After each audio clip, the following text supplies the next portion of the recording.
پاک علیہ السلام نے فرمایا جو چاہتا ہے نا کہ وہ لذت ایمان حاصل کرے وہ تین چیزیں پیدا کرے اپنے اندر.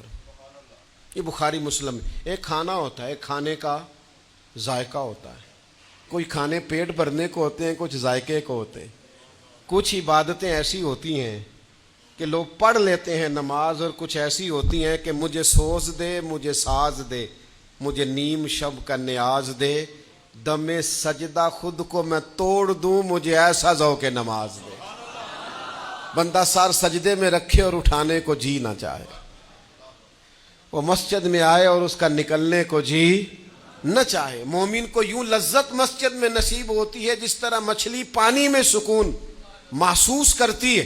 اللہ کے حبیب علیہ السلام نے فرمایا اگر تم لذت ایمان چاہتے ہو تو تین چیزیں اپنے اندر پیدا کرو. بخاری مسلم دونوں میں موجود ہے. یا رسول اللہ کون سی؟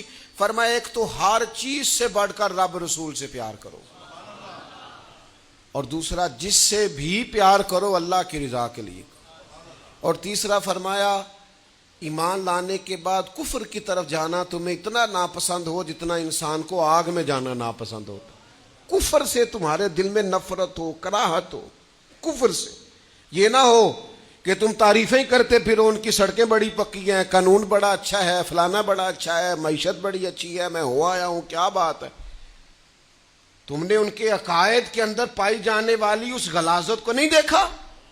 تم نے اس زمانے کے اندر فلسطین اور غزہ کے مسلمانوں کے خون سے رنگے ہوئے ان کے ناخن اور ہاتھ نہیں دیکھے؟ اس کے باوجود تمہیں کفر پسند ہے. معاذ اللہ ثم معاذ اللہ, نقل کفر کفر نہ باشد. تو یاد رکھیے گا اور سمجھیے گا اس بات کو کہ اگر لذت ایمان چاہتے ہیں تو سب سے پہلے تو رب رسول سے اتنا مضبوط رشتہ ہو کہ ہر چیز سے زیادہ پیار اللہ رسول کے ساتھ. قلبی کیفیات ایسی ہوں کہ اور کوئی اچھا نہ لگے رب رسول کے مقابلے میں. اور دوسرا کوئی لالچ کا رشتہ نہ ہو کسی کے ساتھ بھی, کوئی ذات کا تعلق نہ ہو کسی کے ساتھ بھی. من احب للہ وابغض للہ واعطى للہ ومنع للہ.